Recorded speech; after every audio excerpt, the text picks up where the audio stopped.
राजन कौशल देश के राजा महाराज नग्नजित थे, उनकी बेटी सत्या का विवाह भगवान के साथ हुआ। कुछ विद्वानों ने दक्षिण कोसल के राजा नग्नजित को माना है कि उस समय यहां पर दक्षिण कोसल में, ये छत्तीसगढ़ दक्षिण कोसल, उस समय नग्नजित नाम के कोई राजा थे। और यह भी पक्ष अपने आप में एक मजबूत पक्ष है। क्यों? बोले राजा का नाम था नग्नजित। नंगे रहने वाले जंगल के लोगों को जीत करके उन्होंने राज्य की स्थापना की थी। इसीलिए आज भी छत्तीसगढ़ में आदिवासी क्षेत्र, जंगल का क्षेत्र, आज भी वो प्रजातियां कहीं न कहीं विद्यमान हैं। तो नग्न जातियों को जीत करके उन्होंने राज्य की स्थापना की थी, इसलिए उनका नाम नग्नजित था। और कुछ विद्वानों का मंतव्य है कि अयोध्या के राजा थे महाराज नग्नजित और उनकी बेटी सत्या। तो सत्या का स्वयंवर हो रहा था, वहां भी भगवान पहुंचे। उस स्वयंवर में भगवान देखने गए थे, इस उद्देश्य से नहीं गए थे कि उनका विवाह हो जाए। यहां तो ब्याह की लाइन लगी थी, कोई ब्याह की तो कोई कमी थी नहीं। सत्या जी का स्वयंवर देखने भगवान गए। सत्या जी ने भगवान को देख लिया कहीं से, महल के अंदर से भगवान कहीं जा रहे थे रथ पर बैठे। कैसे न कैसे सत्या जी ने भगवान के पास सूचना भेज दी, मुझे भी आप अपने चरणों की दासी बना लो और मुझे ले चलो। फिर तो भगवान ने कहा, जब सत्या चाहती हैं तो मैं इन्हें ले चलूं। महाराज नग्नजित से भगवान ने कहा, छत्री को याचना नहीं करनी चाहिए, लेकिन मैं छत्री होकर के आपसे याचना करता हूं। महाराज नग्नजित ने कहा, क्या याचना है आपकी? भगवान ने कहा कि आपकी जो बेटी है उनका विवाह मेरे साथ कर दो। कन्याम त्वदीयाम नहीं शुल्कदा वयम। महाराज नग्नजित ने कहा, मेरी एक प्रतिज्ञा है, मेरे गौशाला में 7 वृषभ हैं, उन 7 वृषभों की नाक में जो नाथ लगा देगा उस पुरुष के साथ मैं अपनी बेटी का विवाह करूंगा, ये मेरी प्रतिज्ञा है। बड़े बड़े वीर आए और जो गए, 7 साणों ने मिल करके उनको मार डाला। किसी ने ये प्रतिज्ञा पूरी नहीं की। अगर आप ये प्रतिज्ञा पूरी कर दें तो मैं अपनी बेटी का विवाह आपके साथ कर दूं। भगवान कृष्ण ने कहा, ठीक है। 7 रूप धारण कर लिया भगवान ने, आत्मानम सप्तधा कृत्वा। 7 रूप धारण करके भगवान गए और उन वृषभों के नाक में डोरी लगा दी और डोरी पकड़ा दिया महाराज नग्नजित को। लो, महाराज नग्नजित बड़े प्रसन्न हुए और उन्होंने अपनी बेटी सत्या का कन्यादान किया भगवान को। ये भगवान का 6वां विवाह हुआ। 7वां विवाह भगवान का कश्मीर में हुआ। केकय देश के राजा की बेटी भद्रा, महाराज केकय नरेश चाहते थे मेरी बेटी का विवाह कृष्ण के साथ हो। उन्होंने आनंद पूर्वक निमंत्रण भेजकर द्वारिकाधीश कृष्ण को बुलाया और ससम्मान अपनी कन्या का दान किया। फिर वहां से भद्रा जी को ब्याह करके भगवान लाए। 8वां विवाह भगवान का मद्रास में हुआ, दक्षिण भारत में। मद्र देश के राजा की बेटी लक्ष्मणा का स्वयंवर हुआ। उस स्वयंवर में भी भगवान पधारे। लक्ष्मणा ने भगवान के गले में वरमाला डाल दी। राजाओं ने विरोध किया, सबको पराजित करके भगवान लक्ष्मणा को लेकर के भी द्वारिका आ गए। ये भगवान के 8 प्रमुख विवाह हुए। रुक्मिणी, सत्यभामा, जाम्बवती, कालिंदी, मित्रविंदा, सत्या, भद्रा और लक्ष्मणा, ये भगवान की 8 पटरानियां हैं। और फिर भगवान का 16,100 विवाह एक ही बार में हुआ। भगवान ने सोचा कहाँ कहाँ फुटकर ब्याह करते रहेंगे, अब तो थोक भाव में करते हैं एक बार में। 16,100 विवाह एक बार में। कैसे? बोले उस समय एक असुर था, भौमासुर। उसने प्रतिज्ञा की थी 20,000 कन्याओं के साथ मैं एक मंडप में विवाह करूं। ये बड़े बड़े राक्षसों की भी बड़े बड़े इशू थे। उसका तो यही उद्देश्य था 20,000 कन्याओं के साथ एक मंडप में विवाह कर। 16,100 राजकन्याओं का हरण करके ला करके छिपा करके अपने यहाँ कारागार में रखा था। भगवान ने जाकर के युद्ध किया, भौमासुर को मारा। उसी युद्ध में मुर नाम के दैत्य को मारा, इसीलिए भगवान का नाम मुरारी पड़ा। फिर उन 16,100 राजकन्याओं को कारागार से मुक्त किया। इस युद्ध में सत्यभामा जी को भगवान साथ में लेकर के गए। यद्यपि युद्ध में पत्नी को लेकर के नहीं जाया जाता है, लेकिन भगवान कृष्ण सत्यभामा जी को लेकर इस युद्ध में गए थे। सभार्यो गरुड़ारूढ़, अपनी पत्नी सत्यभामा को गरुड़ पर बैठाकर भौमासुर से लड़ने गए थे। जब भौमासुर को मार दिया, 16,100 राजकन्याओं को कारागार से मुक्त किया। उन कन्याओं ने कहा, अब हम कहां जाएं? हमारे माता पिता भी अब हमको स्वीकार नहीं करेंगे, कोई क्षत्रिय हमें स्वीकार नहीं करेगा, हमारा जीवन तो नरकमय हो जाएगा। आपने अगर जीवन दान दिया है तो अपने चरणों की दासी बना लो। सत्यभामा जी को दया आ गई। सत्यभामा जी साथ में थी। सत्यभामा जी ने कहा, प्रभु ले चलो इनको सबको, ये सब हमारी बहन हैं, सब द्वारिका में रहेंगी, क्या खाने पीने की कोई कमी थोड़ी।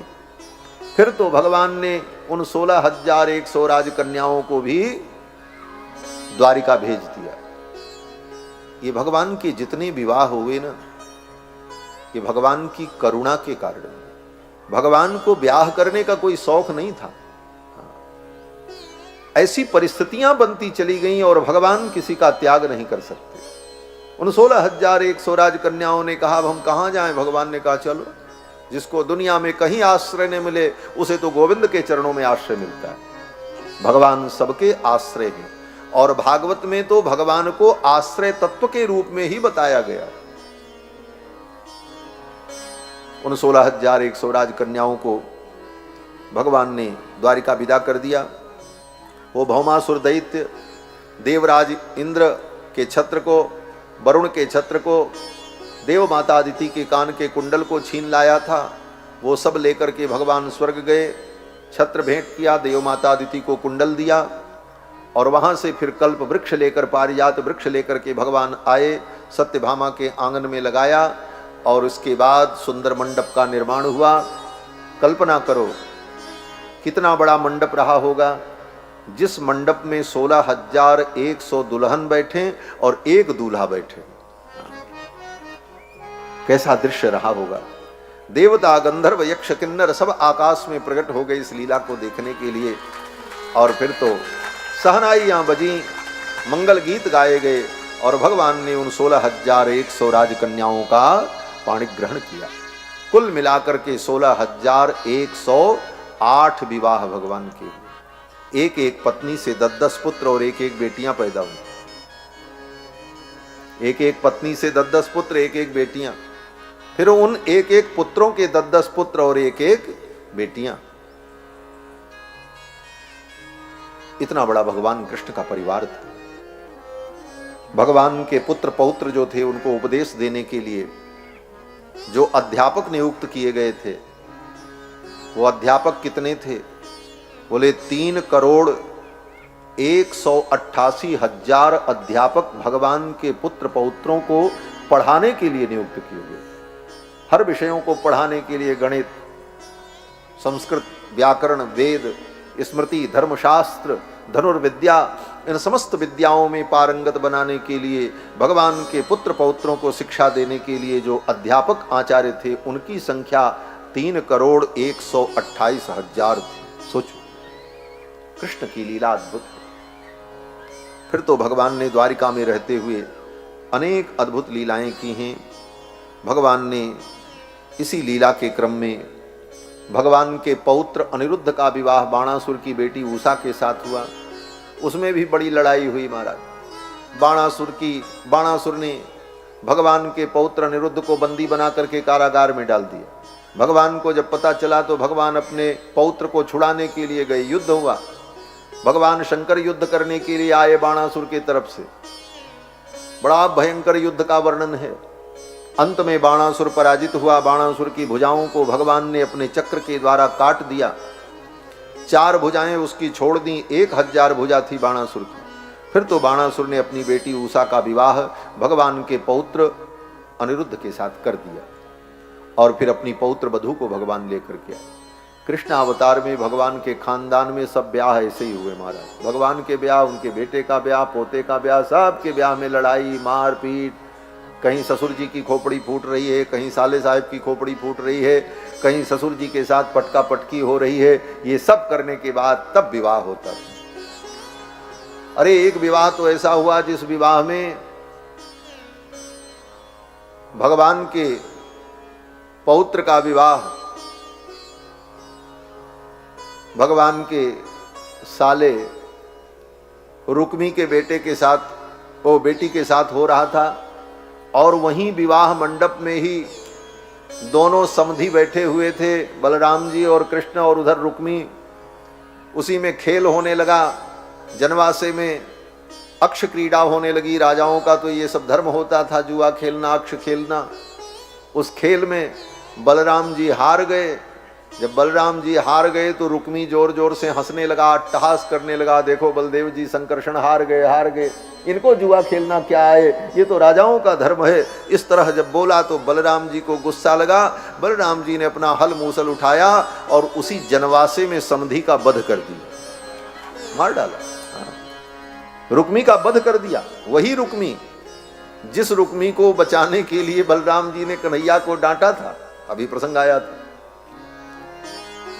ऐसे ही भगवान के कुल में सारे विवाह। भगवान के एक पुत्र का विवाह, सांब का विवाह दुर्योधन की बेटी लक्ष्मणा से हुआ था। वही दुर्योधन, कौरव पक्ष का। दुर्योधन की बेटी लक्ष्मणा का स्वयंवर था। भगवान के पुत्र सांब पहुंच गए। ये सांब जाम्बवती के पुत्र थे, बड़े सुंदर थे। सांब जब पहुंचे तो इनको देख करके लक्ष्मणा ने गले में वरमाला डाल दी।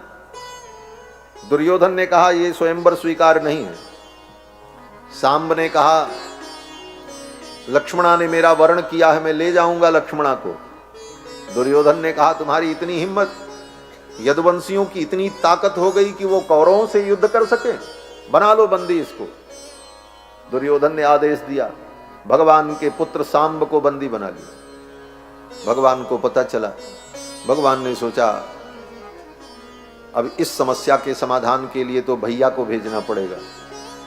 भगवान जानते थे हम जाएंगे तो बात बिगड़ जाएगी, क्योंकि भगवान अर्जुन के मित्र हैं और पांडव और दुर्योधन की, कौरव की भीतर से तनातनी चल रही थी पहले से।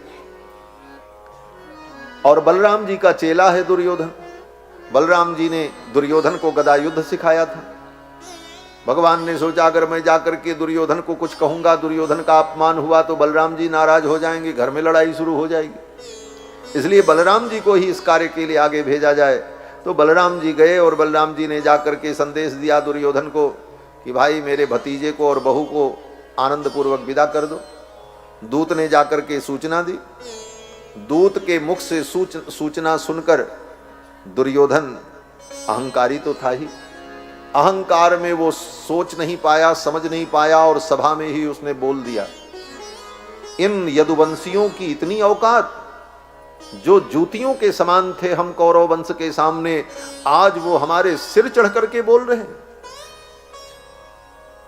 दूत ने यथावत उन्हीं शब्दों को आकर के बलराम जी को बता दिया। बोले ये वहां कहा गया है यदुवंश के विषय में। बलराम जी ने कहा अच्छा ये यदुवंशी जूती हैं, तो अब ये जूती कौरव के सिर पर ही पड़ेगी। बलराम जी ने कहा इसका प्रतिकार किया जाएगा। और बलराम जी ने अपना हल मूसल उठाया और हस्तिनापुर के एक किनारे अपने हल को लगाया और कहा आज पूरी हस्तिनापुरी को खोद करके मैं गंगा में बहा दूंगा। हल को एक किनारे लगा करके बलराम जी ने ज्यों ही थोड़ा सा खींचा, बड़े बड़े शिखर धड़ाम धड़ाम टूट टूट करके गिरने लगे। संकर्षण तो शेषावतार हैं, संपूर्ण ब्रह्मांड को धारण करने वाले, ये विचलित हो जाएं तो ब्रह्मांड में प्रलय हो जाए। नगर क्या है, हस्तिनापुर को जब खींचा बड़े बड़े पर शिखर टूट टूट करके गिरने लगे। सब लोग भागे। दुर्योधन दौड़ा दौड़ा आया, चरणों में गिर पड़ा। दुर्योधन ने कहा गुरुदेव अपने चेले का ही सर्वनाश करना चाहते हैं। बलराम जी ने कहा जब चेला गुरु का सर्वनाश करने पर तुल जाए तो ऐसे चेले का सर्वनाश ही कर देना चाहिए। बलराम जी बड़े क्रोध में थे उस समय। बलराम जी ने कहा तुम्हारी हस्तिनापुरी को उखाड़ करके मैं गंगा में बहा दूंगा। दुर्योधन ने कहा प्रभु क्षमा करो, आप जो कहेंगे आपकी आज्ञा का मैं पालन करूंगा। बलराम जी ने कहा तो यही आज्ञा है कि मेरे भतीजे को और बहू को सम्मान पूर्वक विदा करो। दुर्योधन ने कहा ठीक है। दुर्योधन ने मान लिया और अपनी बेटी लक्ष्मणा का सांब के साथ विवाह कर दिया। भगवान श्री बलराम जी ने हस्तिनापुर को खींच लिया था, इसलिए हस्तिनापुर टेढ़ा हो गया। आज भी हस्तिनापुर गंगा की तरफ ऐसे झुका टेढ़ा है। हस्तिनापुर माने मेरठ, मेरठ जिला जो है वो हस्तिनापुर वहीं है गंगा के तट पर। आज भी वो नगरी ऐसे टेढ़ी है, बलराम जी ने अपने हल से थोड़ा पुश कर दिया, उतने में ही सब कुछ टेढ़ा हो गया। आज भी टेढ़ा। वह भी क्षेत्र बड़ा पवित्र क्षेत्र है। वहीं मेरठ के पास में परीक्षित गढ़ है, जहां पर राजा परीक्षित का राज्य था। हस्तिनापुर वो इंद्रप्रस्थ के राजा थे, लेकिन उन्होंने वहां निवास किया था, वो परीक्षित गढ़।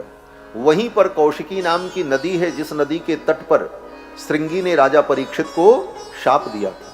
और वहीं पास में थोड़ी दूर पर 50 किलोमीटर पर गंगा जी प्रवाहित होती हैं, जहां पर सुखदेव जी ने राजा परीक्षित को कथा सुनाई। ये सब स्थल, ऐतिहासिक स्थल वहीं मेरठ और मुजफ्फरनगर जनपद में आसपास में ही है। उन सभी स्थानों का मैंने दर्शन किया है जाकर के। तो भगवान के सब विवाह ऐसे हुए और भगवान के कुल में उनके पुत्र पौत्रादि के विवाह भी ऐसे हुए। आगे बहुत सारी कथाएं हैं। भगवान ने पौंड्रक का वध किया, बलराम जी ने द्विविध का वध किया, जरासंध का वध भगवान ने भीम के द्वारा कराया। फिर युधिष्ठिर के राजसूय यज्ञ में अग्र पूजा की बात आई तो शिशुपाल ने विरोध किया भगवान का। शिशुपाल ने भगवान को बड़े अपशब्द कहे। भगवान ने उसकी मां को वचन दिया था कि 100 अपराध इसका मैं क्षमा करूंगा, लेकिन 100 से ज्यादा हो जाएगा तो मैं इसे दंड दूंगा। शिशुपाल ने आवेश में आकर के गालियां देना शुरू किया और 100 से ज्यादा गाली हो गई तो भगवान ने अपने चक्र से शिशुपाल का गला काट दिया। ये शिशुपाल वही है जो त्रेता युग में रावण था, द्वापर में शिशुपाल बना था। उस बार रावण ने भगवान की पत्नी सीता का हरण किया था, तो इस बार भगवान ने कहा तुम्हारी होने वाली पत्नी का हरण मैं करूंगा। और शिशुपाल के साथ रुक्मिणी का विवाह होने वाला था, तो रुक्मिणी का भगवान ने हरण कर लिया था। ये सब कथाएं सुखदेव जी ने राजा परीक्षित को सुनाई हैं। और 125 वर्ष तक भगवान ने इस धरामंडल में प्रकट रूप में विराजमान होकर लीला की है। द्वारिका में रहते हुए भगवान ने जो लीला की, उन्हीं लीलाओं में सुदामा जी का चरित्र बड़ा प्रसिद्ध है। सुदामा विप्र के ऊपर भगवान ने कृपा की। सुदामा जी भगवान के बचपन के सखा थे। कृष्णस्यासीत सखा कश्चित ब्राह्मणो ब्रह्मवित्तमा, उनका नाम सुदामा था। ये भागवत में नहीं लिखा है, अन्य पुराणों में है। यहां पर तो केवल इतना है कृष्णस्यासीत सखा कश्चित। कृष्ण भगवान के कोई सखा थे, ब्राह्मण थे, बड़े विद्वान थे, विरक्त इंद्रियार्थेषु और बड़े वैराग्य संपन्न थे, प्रशांत आत्मा, बड़े शांत आत्मा थे। लेकिन दरिद्रासीद मानासा वेपमानाभिगम्य च, गरीब होने के कारण, धन का अभाव होने के कारण अपने पुत्रों का पालन पोषण नहीं कर पा रहे थे। पत्नी ने कहा द्वारिकाधीश आपके मित्र हैं, एक बार आप चले जाओ, वो कुछ दे देंगे। सुदामा जी ने कहा मैं मांगूंगा नहीं। पत्नी ने कहा मांगने की जरूरत नहीं पड़ेगी, वो सर्वज्ञ हैं, उनको सब मालूम है, खाली आप चले भर जाओ। आपके मन की, हमारे मन की भी वो जानते हैं, आप जाओ तो एक बार। बार बार पत्नी के कहने पर सुदामा जी जाने को तैयार हुए। सुदामा जी ने कहा खाली हाथ जाएं, मित्र के पास जाए, राजा के पास जाए तो कुछ लेकर के जाना चाहिए। वे मित्र भी हैं, राजा भी हैं, परमात्मा भी हैं, और उनके लिए मैं क्या लेकर के जाऊं। पत्नी ने पड़ोस से 4 मुट्ठी चावल मांगा और लेकर के आई। याचित्वा चतुरो मुष्टीन विप्रान पृथुक तंडुलान, 4 मुट्ठी चावल पुराने कपड़े में बांध करके दिया और कहा यही उपहार लेकर, यही उपायन लेकर के जाओ। सुदामा जी 4 मुट्ठी चावल लेकर के द्वारिका पहुंचे।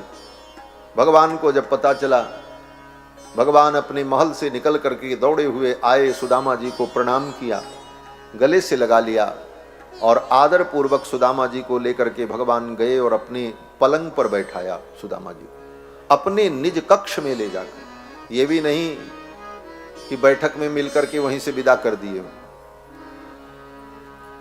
अपने निज कक्ष में ले जाकर, जहां पर ब्रह्मादिक देवताओं की भी गति नहीं हो सकती, वहां अपने निज निवास में ले जाकर के सुदामा जी को अपने पर्यंक पर बैठाया, स्वयं चरणों में बैठ गए और सोने की परात में जल लेकर सुदामा जी का चरण भगवान धोने लगे। रुक्मिणी जी को बड़ा आश्चर्य हुआ कि मनेन कृतम पुण्यम अवधूतेन भिक्षुणा, इस भिखारी ने कौन सा पुण्य किया था कि तीन लोक के स्वामी, योसौ त्रिलोक गुरुणा, जो तीनों लोक के स्वामी हैं वे इसका चरण धो रहे हैं। कहां से लाकर के इस मैले कुचैले ब्राह्मण को मेरे बिस्तर पर बैठा दिया। रुक्मिणी जी को थोड़ा अच्छा नहीं लग रहा था, नाक सिकोड़ रही थी। भगवान समझ गए। भगवान ने रुक्मिणी की ओर देखा और देख करके इशारे इशारे में ही कह दिया। क्या कह दिया?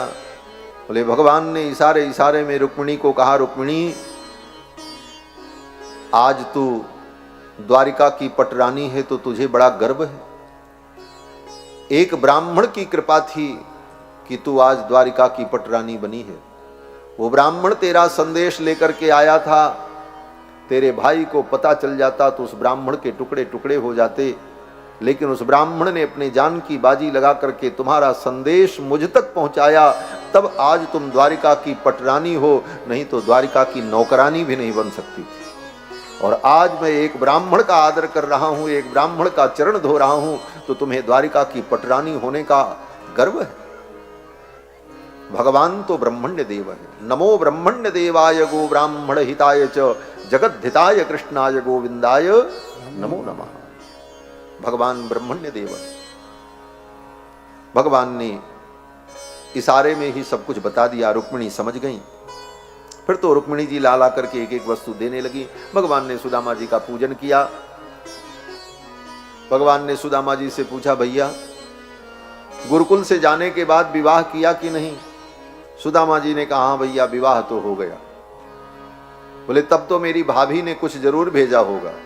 अब सुदामा जी वो गठरी छिपाने लगे। 4 मुट्ठी चावल, ये द्वारिकाधीश, इनको मैं क्या दूं 4 मुट्ठी चावल। भगवान ने देख लिया और भगवान ने छीन लिया। छीनने झपटने में वो गठरी फट गई, फर्श पे बिखर गया चावल। फिर उस चावल को बटोर करके भगवान ने मुट्ठी में उठाया और मुख में रखा, खाने लगे।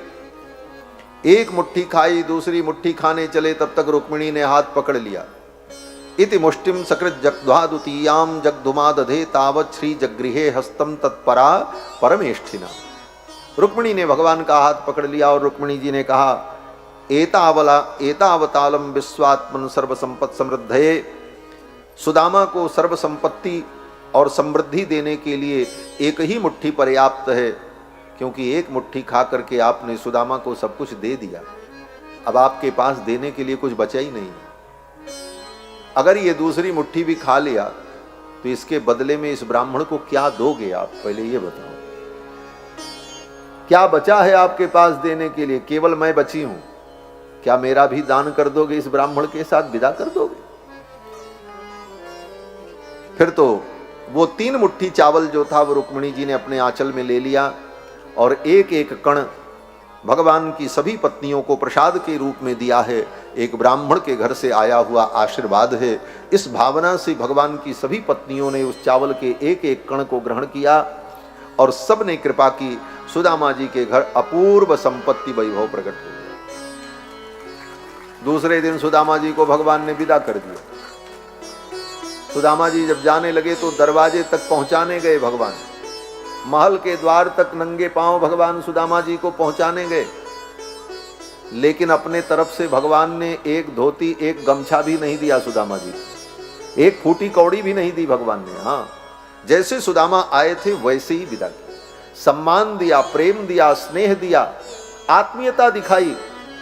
लेकिन एक धोती एक अंगोछा भी नहीं दिया। वही धोती फटी सी लटी दुपट्टी, वही फटी धोती पहने हुए सुदामा जी आए थे, वैसे ही विदा। क्यों नहीं दिया? बोले भगवान ने सोचा मैं अपने मित्र को कुछ दूंगा तो मेरे मित्र को संकोच होगा। जो कुछ देना है सुदामा के घर पहुंच जाएगा, लोगों के सामने मैं अपने मित्र को कुछ दूंगा तो मेरे मित्र को संकोच होगा। ये मैत्री धर्म भगवान ने निभाया। ये भगवान से सीखना चाहिए। आज लोग किसी को कुछ देते हैं तो दुनिया को दिखाते हैं।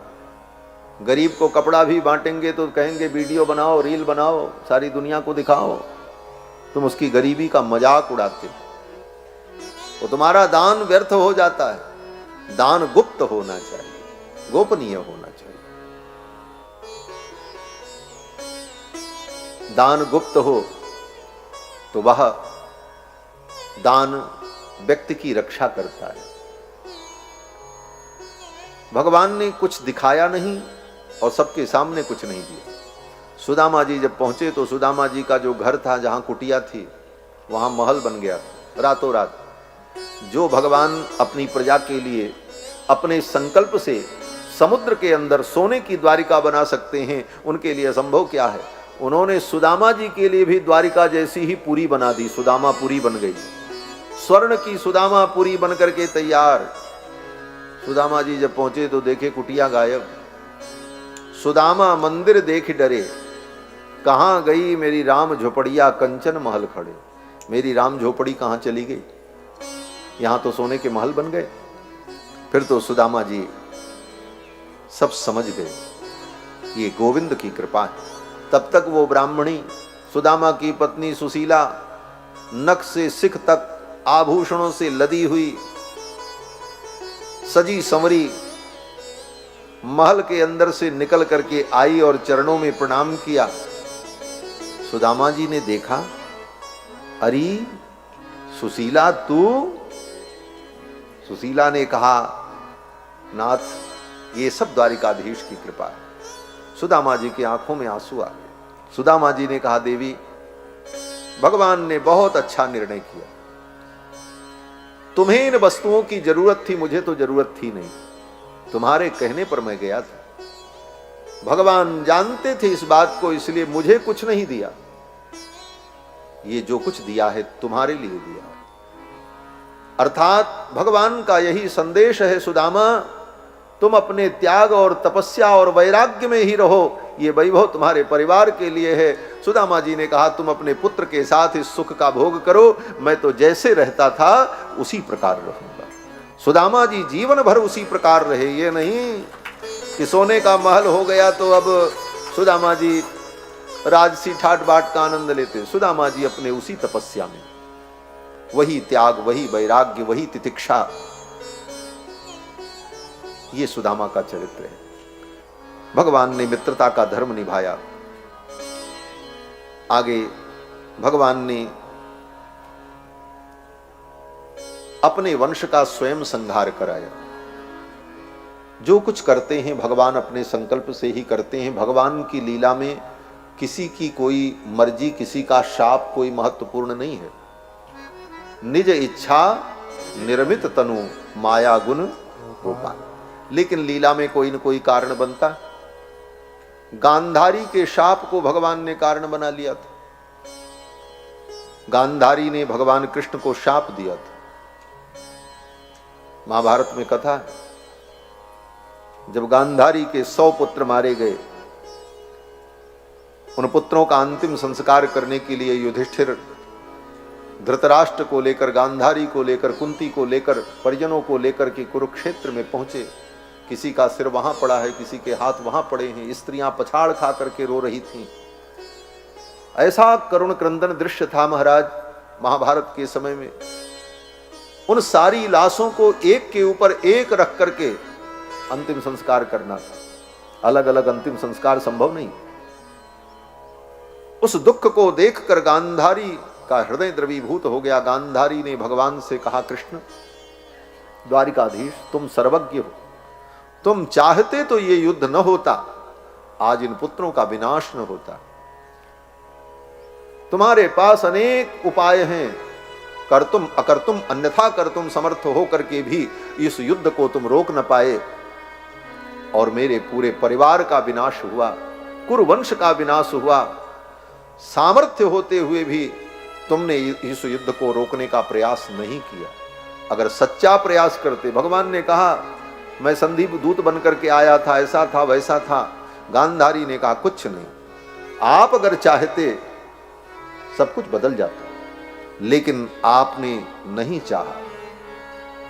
जाओ मैं शाप देती हूं, आपका भी वंश आपकी आंखों के सामने विनष्ट होगा और आपके वंश के लोग आपस में ही लड़कर के मर जाएंगे। ये गांधारी का, गांधारी ने जब शाप दिया, भगवान श्री कृष्ण मुस्कुराने लगे। उन्होंने कहा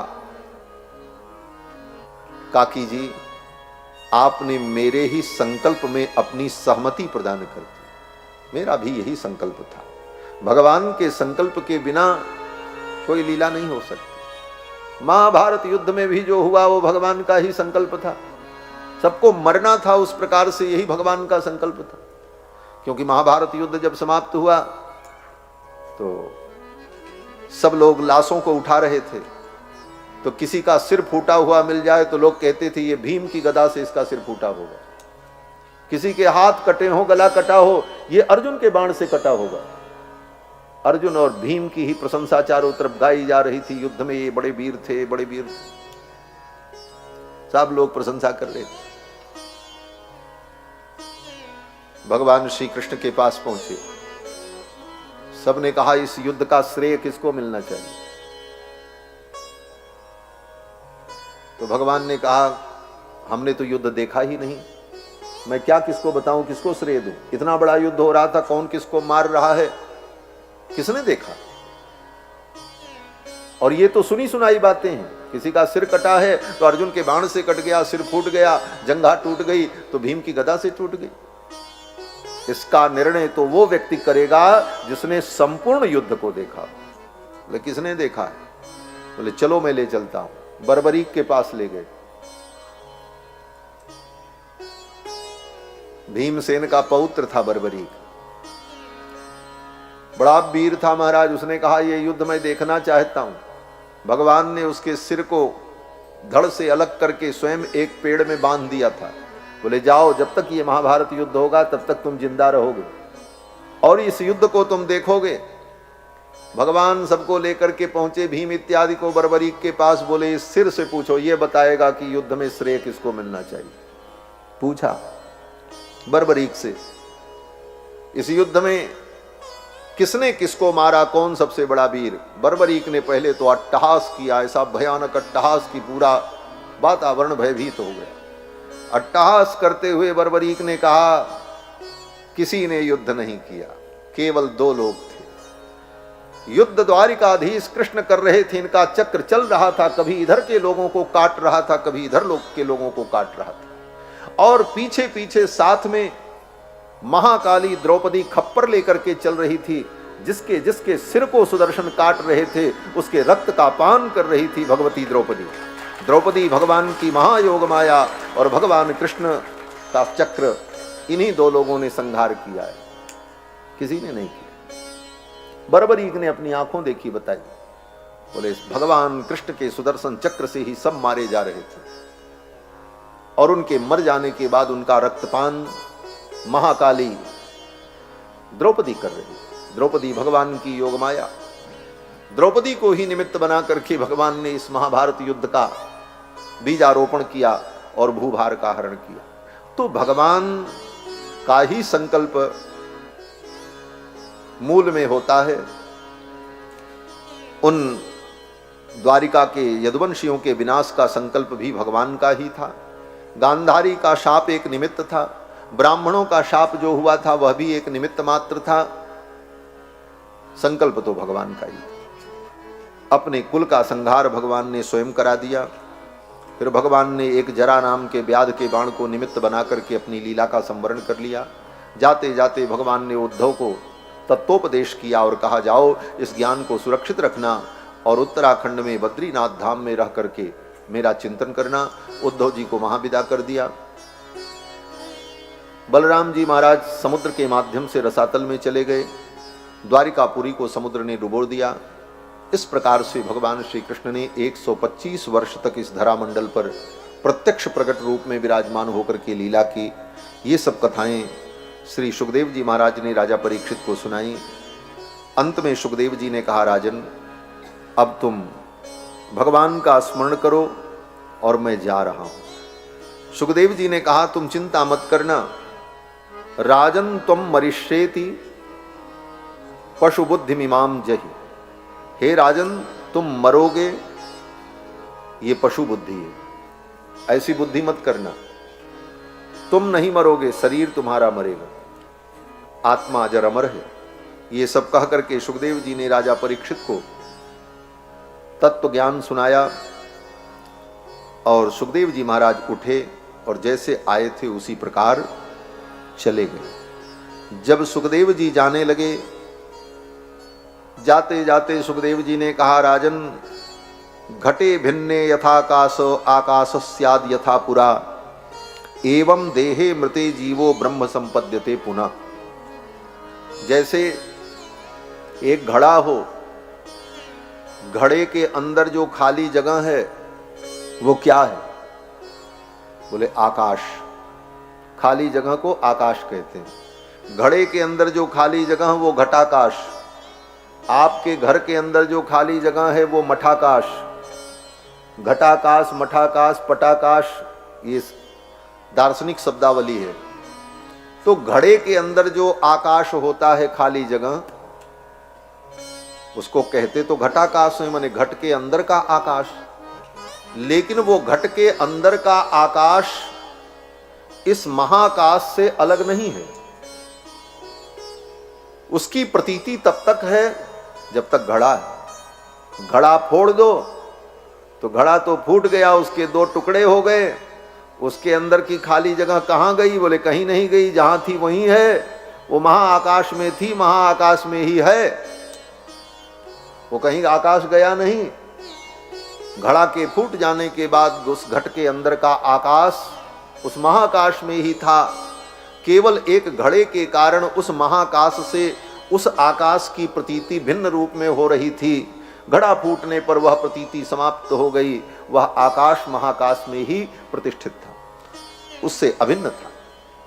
सुखदेव जी कहते हैं, घटे भिन्ने यथाकाशः, घड़ा के फूट जाने पर जैसे आकाश आकाश स्याद यथा पुरा, वह आकाश भी महाकाश ही होता है। एवं देहे मृते जीवो ब्रह्म संपद्यते पुनः, उसी प्रकार से इस देह रूपी घड़े के टूट जाने के बाद ये आत्मा क्या है? बोले उस व्यापक ब्रह्म में ही विद्यमान रहता है, उससे अलग नहीं है।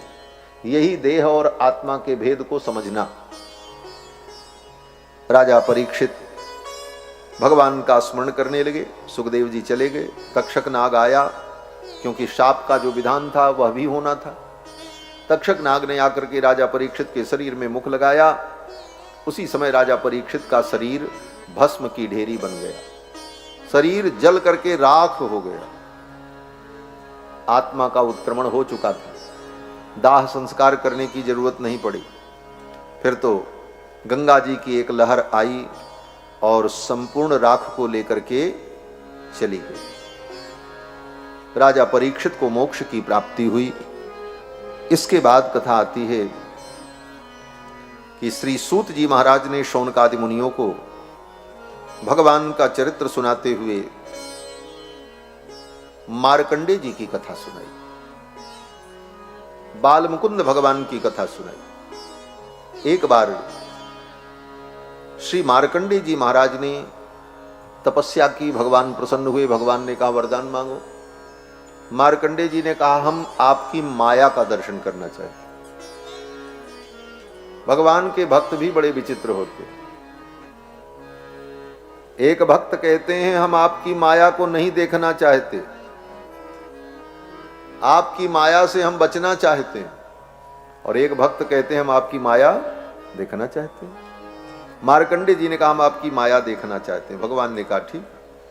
भगवान ने माया दिखाई। बोले ठीक है, समय आएगा तो दिखाएंगे। भगवान अंतर्धान हो गए। मार्कंडे जी अपनी कुटिया में बैठे थे। अचानक वर्षा प्रारंभ हुई और इतनी वर्षा की सारी दुनिया में प्रलय हो गई, सब कुछ नष्ट हो गया। मार्कंडे जी की कुटिया उटिया बह गई। अब मार्कंडे जी उसी पानी में तैर रहे हैं, कहीं कोई आश्रय नहीं मिल रहा है। इसी प्रकार तैरते तैरते उसी पानी में मार्कंडे जी बहे जा रहे थे, तब तक देखा एक बटवृक्ष दिखाई पड़ा उसी प्रलय के जल में। मार्कंडे जी ने सोचा चलो इस बटवृक्ष की डाली को पकड़ करके थोड़ा विश्राम कर लेंगे। बटवृक्ष के सन्निकट गए तैरते हुए, तो क्या देखा, उस बटवृक्ष के पत्तों के बीच में एक छोटा सा बालक लेटा हुआ है और अपने पैर के अंगूठे को अपने मुख में रख करके पी रहा है। करार विंदेन पदार विंदम मुखार विंदे विनवेशयंतम बटस्य पत्रस्य पुटे शयानम बालम मुकुंदम मनसा स्मरामि। प्राग उत्तरस्याम शाखायाम तस्यापि ददृशे शिशुम। उस बट वृक्ष की पूरब और उत्तर दिशा के मध्य की जो शाखा थी, ईशान कोण की, प्राग उत्तरस्याम शाखायाम तस्यापि ददृशे शिशुम, उसी शाखा पर पत्तों के बीच में उस बालक को, शिशु को मार्कंडे जी ने देखा। प्रलय में बड़े बड़े जीव नहीं बचे, लेकिन वो बालक उस प्रलय के जल में भी उस बट के पत्तों के बीच में लेटा हुआ। ये क्या है? बोले यही भागवत है। भागवत में भगवान कहते हैं सब कुछ नष्ट हो जाने के बाद जो तत्व बचता है वो तत्व मैं हूं। सब कुछ नष्ट हो चुका था, भगवान ही तो थे बचे, बाकी तो प्रलय हो चुकी। भगवान को देखा शयानम पर्णपुटके ग्रसंतम प्रभया तमः। ग्रसंतम प्रभया तमः माने अंधकार भगवान के शरीर से निकलने वाले प्रकाश के द्वारा निगला जा रहा था। चारों तरफ का अंधकार आकर के भगवान के शरीर से निकलने वाले प्रकाश में विलीन हो रहा था। महामरकतश्यामम श्रीमद बदन पंकजम। भगवान का विग्रह कैसा था बाल मुकुंद भगवान का? सूत जी महाराज कहते महामरकतश्यामम, मरकत मणि के समान। मरकत मणि माने पन्ना, पन्ना रत्न जो होता है हरे रंग का, गाढ़ा हरे रंग का, ऐसा ही मरकत मणि के समान भगवान का विग्रह। कंबुग्रीवम महोरस्कम सुनासम सुंदर भ्रुवम। शंख के समान भगवान की ग्रीवा और सुंदर नाक, सुंदर भौहें। पद्मगर्भारुणापांगम हृद्हासावलोकनम। भगवान के कोमल चरण और अपने चरणों को हाथ से पकड़ करके भगवान मुख में रख करके अंगूठे को पी रहे थे। मार्कंडे जी पहुंचे, बालक ने अंगूठा पीना छोड़ दिया, जमाई ली, बस मार्कंडे जी पेट में चले गए। मार्कंडे जी उस बालक के पेट में गए, फिर बाहर आए, फिर भीतर गए। कई बार इस प्रकार बाहर भीतर आते जाते रहे। भीतर जाएं तो वहां भी प्रलय का जल, बाहर निकलें तो प्रलय का जल। अंत में मार्कंडे जी व्याकुल होकर के प्रार्थना करने लगे, और जब व्याकुल होकर के प्रार्थना करने लगे तब तक सब माया समाप्त हो गई। मार्कंडे जी अपनी कुटिया में बैठे हुए हैं, न कहीं पानी न कहीं प्रलय। एक क्षण में ऐसा सब दृश्य प्रकट हुआ था और वह दृश्य समाप्त हो गया। यही भगवान की माया है, जो है नहीं लेकिन दिखाई पड़े उसी का नाम माया। मां माने नहीं, या माने जो है नहीं लेकिन दिखाई पड़े उसी का नाम माया। ये माया शब्द का अर्थ है। इसके बाद भगवान की विभूति का वर्णन किया है। भगवान की विभूति का वर्णन करते हुए कहते हैं कि स्वमायाम वनमालाख्याम नाना गुणमयीम दधत। भगवान जिस वनमाला को धारण करते हैं वो वनमाला ही भगवान की माया है। वासश्छंदोमयम पीतम ब्रह्मसूत्रम त्रिविध स्वरम। वेद ही भगवान का पीतांबर है। सांख्य और योग जो दो दर्शन हैं, ये दोनों दर्शन ही भगवान के दोनों कान के कुंडल हैं। अपाम तत्वम दरबरम। भगवान के हाथ में जो शंख है वही जल तत्व है। तेजस तत्वम सुदर्शनम। अग्नि तत्व ही भगवान के हाथ में सुदर्शन चक्र के रूप में रहता है। काल रूपम धनुष सारंगम। ये जो काल है, अखंड काल, यही भगवान के हाथ में धनुष के रूप में रहता है। काल जासु कोदंड, यही अर्थ गोस्वामी जी ने किया। तो वही यहाँ कहते हैं काल रूपम धनुष सारंगम तथा कर्ममयी युधिम। भगवान भग शब्दार्थम लीला कमल मुद्वहन। भगवान के हाथ में जो लीला कमल है, वो लीला कमल क्या है? बोले भग शब्दार्थ है। ज्ञान शक्ति बल ऐश्वर्य वीर्य तेज, ये छह भग से युक्त वह कमल भगवान के हाथ में विराजमान रहता है। अनपायनी भगवती श्री साक्षात आत्मनो हरे है। और भगवान हरि के शरीर में जो आत्मा है, वह आत्मा कौन है? बोले वही श्री जी हैं, भगवती महालक्ष्मी हैं। और उन्हीं भगवान के रूप वासुदेव संकर्षण प्रद्युम्न अनिरुद्ध इत्यादि उन्हीं भगवान की व्यूह मूर्तियां हैं। ये सब भगवान के स्वरूप का वर्णन सूत जी महाराज ने शौनकादि मुनियों को सुनाया। और फिर अंत में संक्षिप्त भागवत एक अध्याय में 12वें स्कंद के 12वें अध्याय में 68 श्लोकों में श्रीमद् भागवत महापुराण का संक्षिप्त वर्णन है। जैसे रामायण में अंत में मूल रामायण है भुसुंडी रामायण, वाल्मीकि रामायण में पहला सर्ग ही मूल रामायण है, उसी तरह भागवत में यह एक सर्ग मूल भागवत है। भागवत में किन किन विषयों का वर्णन है क्रम से, उन सारी बातों को इसमें बताया। और फिर अंतिम 12वें स्कंद के 13वें अध्याय में, अंतिम अध्याय में सूत जी महाराज ने शौनकादि मुनियों को भगवान की महिमा का वर्णन करके सुनाया। 17 पुराण, उन 17 पुराणों के नाम, उनकी श्लोक संख्या, ये सब बताई। और अंत में 18वां पुराण महाभागवत, इस भागवत की महिमा क्या है, 2-3 श्लोकों में भागवत की महिमा सूत जी ने बताई। फिर इसकी परंपरा बताई। ये भागवत का ज्ञान भगवान ने ब्रह्मा को दिया, ब्रह्मा ने नारद जी को दिया, नारद जी ने व्यास जी को दिया, व्यास जी ने सुखदेव जी को दिया, सुखदेव जी ने जब राजा परीक्षित को सुनाया उस समय सूत जी ने सुना। और फिर समय आने पर सूत जी ने 88,000 महर्षियों को सुनाया। फिर उन 88,000 महर्षियों ने अपने अपने शिष्यों को सुनाया। फिर इस प्रकार से ये परंपरा सारे संसार में भागवत ज्ञान की विस्तार को प्राप्त हो गई। ये सब परंपरा बताई। और अंत में सूत जी ने कहा, हे मुनियों, नमस्तस्मै भगवते वासुदेवाय साक्षिणे य इदं कृपया कस्मै व्याचचक्षे मुमुक्षरे। इस ज्ञान को भगवान ने ब्रह्मा जी को दिया था। योगिंद्राय नमस्तस्मै शुकाय ब्रह्मरूपिणे। फिर नारद जी के द्वारा यह ज्ञान व्यास जी को मिला। और समय आने पर सुखदेव जी ने ये ज्ञान राजा परीक्षित को सुनाया। क्यों सुनाया? बोले संसार सर्प दृष्टम यो विष्णुरात ममु मुचत। तक्षक नाग के काटने के भय से कथा सुनाई राजा परीक्षित को। कहते हैं वो तो एक बहाना था, वास्तविक भय क्या था?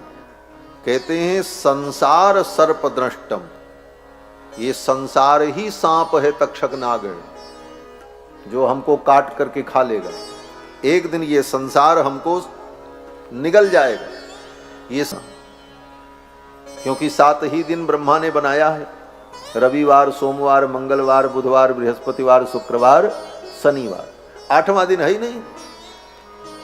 और इसी 7 दिन में ये काल रूपी सर्प हमको आपको काटेगा। कोई मंगलवार को मरेगा, कोई बुधवार को मरेगा, कोई बृहस्पतिवार को मरेगा। ये काल सबके साथ लगा हुआ है। तो संसार सर्प दृष्टम यो विष्णुरात ममु मुचत। ऐसे राजा परीक्षित को सुखदेव जी ने ये कथा सुना करके उन्हें भव बंधन से मुक्त कर दिया। अंत में सूत जी कहते हैं, उन भगवान के चरणों में मैं प्रणाम करता हूं और उनसे यही प्रार्थना है, भवे भवे यथा भक्ति पादयोस्तव जाए। हे प्रभु, आपके चरणों की भक्ति प्राप्त हो, हमारा कहीं भी जन्म हो, किसी जोनी में हम जन्म लें, आपके चरणों की भक्ति मिले, ऐसी आप कृपा करो। नाम संकीर्तन समस्त पापों का नाश करने वाला और भगवान को प्रणाम करने पर सारे दुख का शमन हो जाता है, ऐसे भगवान श्री हरि को हम प्रणाम करते हैं। ये कह करके सूत जी ने अपनी वाणी को विराम दिया है। यहीं पर भागवत पूर्ण होती है 12वें स्कंद के 13वें अध्याय के 23वें श्लोक में नाम संकीर्तनम यस्य सर्व पाप प्रणाशनम प्रणामो दुख समनः तम नमामि हरिम परम हरये नमः हरये नमः हरये नमः। यहीं पर भागवत की कथा पूर्ण होती है। तो भागवत के अंतिम 2 श्लोकों का हम सभी लोग उच्चारण करके भगवान की स्तुति कर लें और फिर इस कथा की पूर्णता होगी और फिर आगे की जैसी सूचना होगी आपको बताई जाएगी।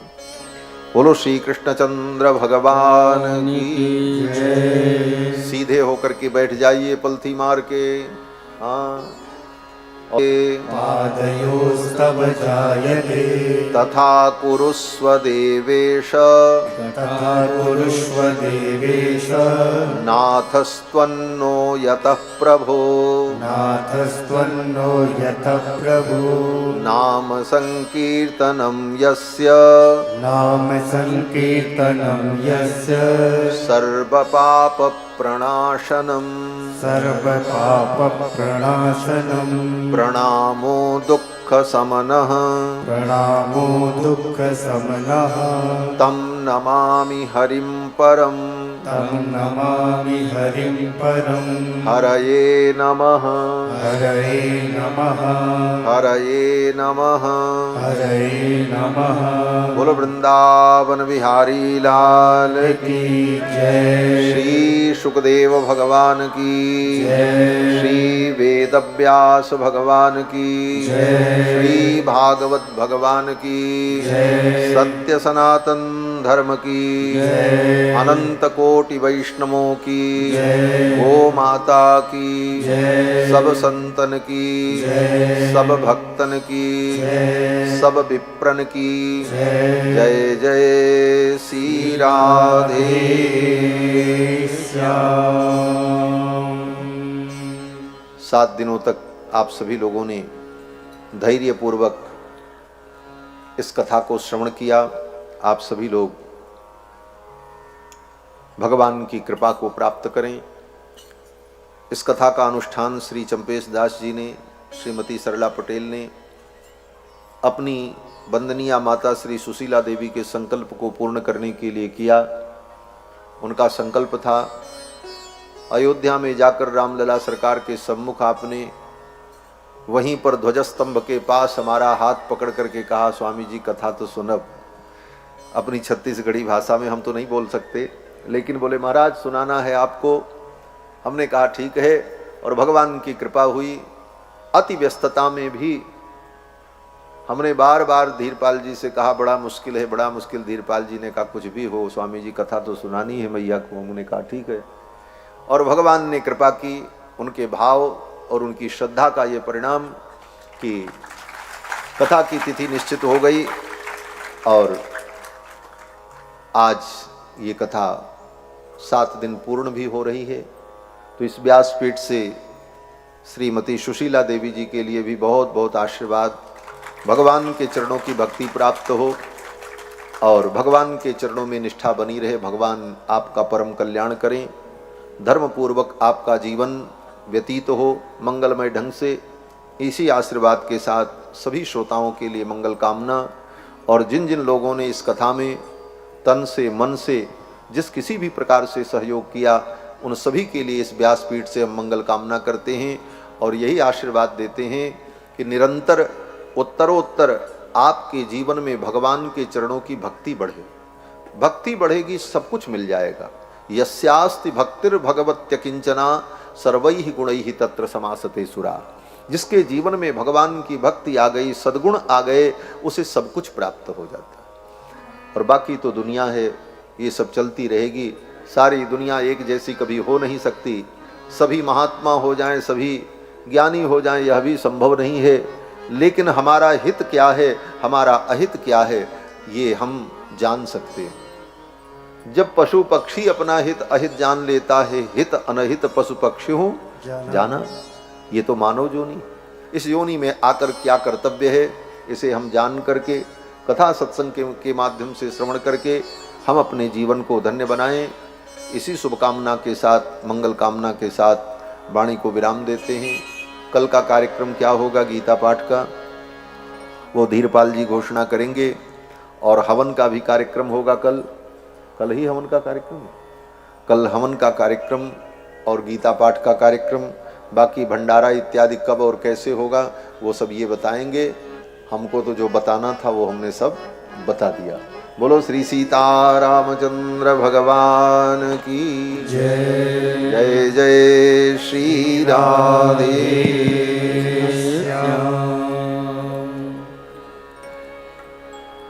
बोले सियावर रामचंद्र की जय।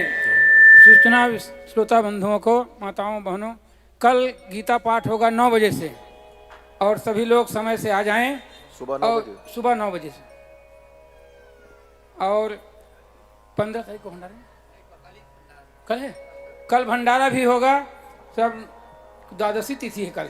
और क्या द्वादशी का भंडारा तिथि भी अच्छा भगवान अवसर प्राप्त किए हैं। अतः सब लोग द्वादशी में भोजन करें। चंपेश के यहाँ, सुशीला देवी के यहाँ ये बड़े सौभाग्य है कि द्वादशी तिथि को ही भंडारा भगवान समय जो निर्धारित किए हैं, ये बड़ा सौभाग्य का विषय है कि जितने ब्राह्मण, कितने साधु संत, कितने महात्मा द्वादशी तिथि को सुशीला देवी के यहाँ भोजन प्राप्त करें। और समय का ध्यान रखें। बिल्कुल 9 बजे स्वामी जी मंच पर विराजमान हो जाएंगे एवं गीता का श्रवण करें। बोले सियावर रामचंद्र की जय। अब सब भंडारा पाने आए। सबको भंडारा होगा 1 बजे। 1 बजे से भंडारा है। सब गीता श्रवण करने के बाद भंडारा में सब भोजन पाएं। और इसके बाद महाराज जी से निवेदन है कि क्या कहे थे कल प्रसाद झांपिए क्या?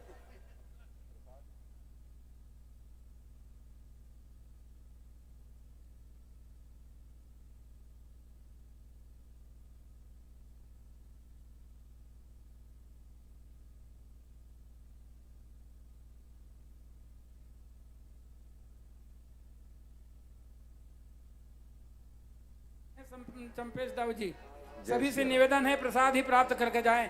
आइए, हमारे बीच में माननीय मंत्री दुर्गगामी विधायक श्री ललित चंद्राकर जी पधार रहे हैं। कैबिनेट मंत्री दर्जा आकर के स्वामी जी से आशीर्वाद प्राप्त करें। मंत्री जी, भागवत भगवान की आरती। आप पैर बजाओ।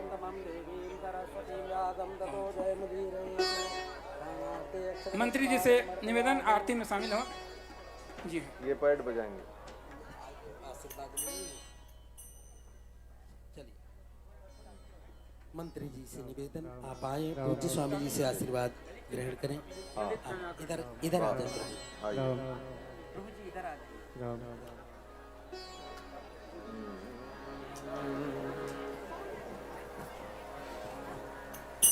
जय सिया राम। वाह, नारायण। आरती लगा दिया। अभी वर्तमान में मंत्री पद को वहाँ जामुन में जाए। आपके कार्यक्रम में आया था, मैं ग्रामीण से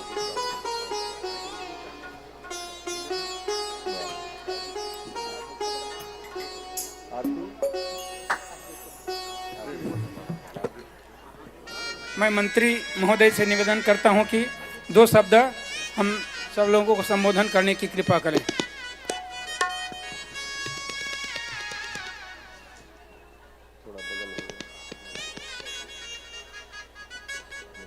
आज हम सब कोई यहाँ पे कई दिनों से व्यासपीठ के महाराज जी के श्रीमुख से हम भगवत पुराण, हम उनके मुख से हम सब सुन रहे हैं। और जब ऐसे ज्ञानी, ऐसे महाराज जी के द्वारा हमको भागवत के बारे में और हमारा जो सनातन धर्म है, हमारा जो भारत देश है, पूरे विश्व में मात्र एक ऐसा भारत देश है जो मानवता को मानता है और मानवता से जुड़ा हुआ हम लोग सब गांव-गांव में भी रामायण गान कभी कार्यक्रम गांव-गांव में हो रहा है और प्रभु श्री राम जी साक्षात इस धरती में मानव जाति को उदाहरण प्रस्तुत करने के लिए मानव जाति में जन्म लेके आए और मर्यादा में रह के अपने पूरे जीवन को यापन किए। हम सबको भी हम लोग सब मानव जाति हैं, मानव धर्म को पालन करें और अपने सनातन धर्म पे हम सब गर्व करें। पूरे विश्व का सबसे पुराना और एक ऐसा धर्म जो ऋषि मुनियों के द्वारा उनके आशीर्वाद, उनके कृपा से और ऐसे संत महाराज के द्वारा ये भारत देश को यज्ञ से, तप से इस भारत को विश्व गुरु बनाने में लगातार लगे हैं। हम सबको भी अपनी आहुति इस यज्ञ में देना है और अपने धर्म पे हमेशा गर्व करना है। कोई भी मानव अपने धर्म, अपनी संस्कृति, अपने सभ्यता को बिना साथ में ले वो विकास नहीं कर सकता, वो मानव धर्म का पालन नहीं कर सकता। हम सबको अपने धर्म, अपनी संस्कृति को साथ में लेके और अपने गुरुओं को, अपने माता पिता, अपने बड़ों का और अपने धर्म और अपने सनातन धर्म का सम्मान करते हुए हमें आगे बढ़ना है और भारत को फिर से विश्व गुरु और सोने की चिड़िया हम सबको बनाना है, जो हमारे पूर्वजों ने जिसका सपना देखा है। यही महाराज जी हम सब लोग को बताने का प्रयास करते हैं और हम जिस भगवान के स्वरूप को हम लोग मानते हैं, भगवान का अलग अलग स्वरूप है। आप जिस स्वरूप को मानते हो आप उसको माने, लेकिन प्रेम से माने, अपने प्रेम के फूल को भगवान को अर्पण करें।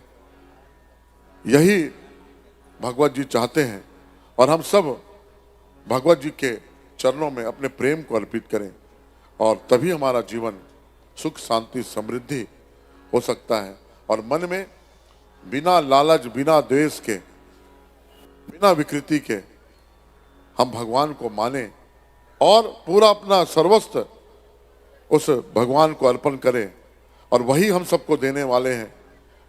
उन्हीं की कृपा से ये संसार चल रहा है और उन्हीं की कृपा से ये पूरा विश्व में आज जो सुख, शांति, समृद्धि है ये उन्हीं के। और भगवान श्री कृष्ण जी, विष्णु जी जगत के पालनहार हैं और उनके आशीर्वाद, उनका कृपा हम सब पे बने रहें, यही भगवान जी से निवेदन है और उनका आशीर्वाद हम सबको मिलेगा। बहुत सुंदर। आइए अब आरती के लिए हम सब लोग प्रभु की पावन आरती उतारें। जय श्री राम।